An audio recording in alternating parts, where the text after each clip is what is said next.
Hi, I'm Dave, and this is the story of 4 special little dogs. Each of their stories is different, but combined, it's created a bond between 5 of us that will never be broken. This is where it ends, in my backyard, where they will play for the rest of their lives. But it's how they got here and where they came from that is the real story. Growing up, we had dachshunds. We got them as puppies and they were wonderful dogs, well-adjusted and happy for their entire lives. But as I got older, I started paying more attention to the treatment that some dogs were receiving. I wanted to do something about it, so I started adopting hard-to-place dogs that had little chance of actually enjoying a good life. I tried to make them feel at home, so I got this portrait by Picasso. It's a dachshund, but I can't legally show it to you, so you're gonna have to trust me on this one. There are pictures of my dogs, old and new. There are medicine bottles lining the counter to keep them healthy every day. I even have a tattoo for my last little guy that passed away. So I'd like to introduce you to my family. So pick a door, any door, and let's find out who's behind it. 3. Door number 3. It's Beans. I adopted her as an 8-week-old puppy from a Missouri Dachshund Rescue Group. Her mom had died and she was being bottle fed. She was so cute and irresistible. She has turned out to be the funniest dog. Here's the thing she does that just makes me laugh. Beans, I see a squirrel. I see a squirrel. She spends most of her day making sure there are no squirrels in our yard, and she's had a modest amount of success catching them. She is the leader of the pack. Okay, pick another door. 1. 1 it is. Let's see who's behind door number 1. It's Sophie. I first saw Sophie when my job took me to the local city pound. Someone had dropped her off but left no information about her or her history. The pound thought she was about 10 years old and was 2 days away from being euthanized. I couldn't have that, so I went back the next morning and adopted her. She requires daily medicine and never puts up a fight to take it.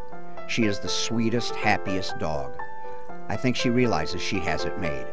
Only 2 doors left, so pick one. 4. 4 it is. Let's see who's behind door number 4. It's Lily.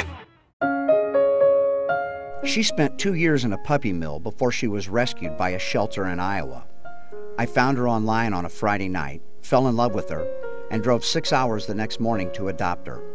She's a beautiful little dog with expressive eyes. She loves to try and catch the occasional fly and will roll over on her back when she wants to be scratched. She's still a little timid when meeting new people, but that's getting better every day. She also has the shortest legs of the bunch, so she has to double time it when we go for walks. Door number 2 is all that's left. Let's see who's behind it. It's Snickers. I remember the first time I saw Snickers. She looked so sad. Snickers came from a puppy mill, and they're some of the worst cases we get. 7 years in a cage with no human contact. I offered to foster her. She had medical and dental issues that needed immediate attention. For the first few months, she was so afraid that she lived inside of my couch. Slowly, she moved from the inside of the couch to behind it. She sleeps under my pillow every night. And you feel your soul begin to climb. The family bond really began with Snickers when Beans, Sophie, and Lily all realized she didn't know anything about being a dog. They began to show her that it was okay to go outside and play, or sleep in her comfortable bed, or lay in the sun.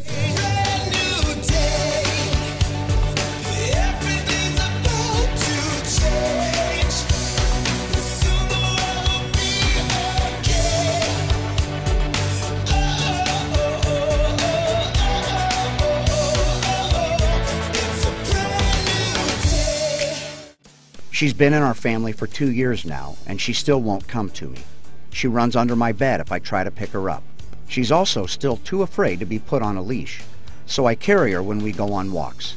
She feels safe that way and loves to look around. Maybe someday she will want to walk by herself, but if she doesn't, that's okay too. I'm happy to carry her around. She will never have to worry about being locked in a cage again, or being cold, or stuck in the rain. I can't change her past, only her future. She's not most people's definition of a good dog, but to me she's perfect. For the rest of her life, she will know what it feels like to be loved. Okay, you guys, everybody in. Come on, who wants a treat? Guess that answers that question. All of the experiences with my dogs has led me to volunteer at 5 Acres Animal Shelter in St. Charles, Missouri. Rescued animals that are lucky enough to end up there enjoy a little slice of heaven. Everybody in! We are a happy family. Whether we are going for a walk, riding in the car, or getting into bed for the night, we do it together. We are a team, and it's my job to make sure that they are happy and healthy, and every aspect of their life is cared for.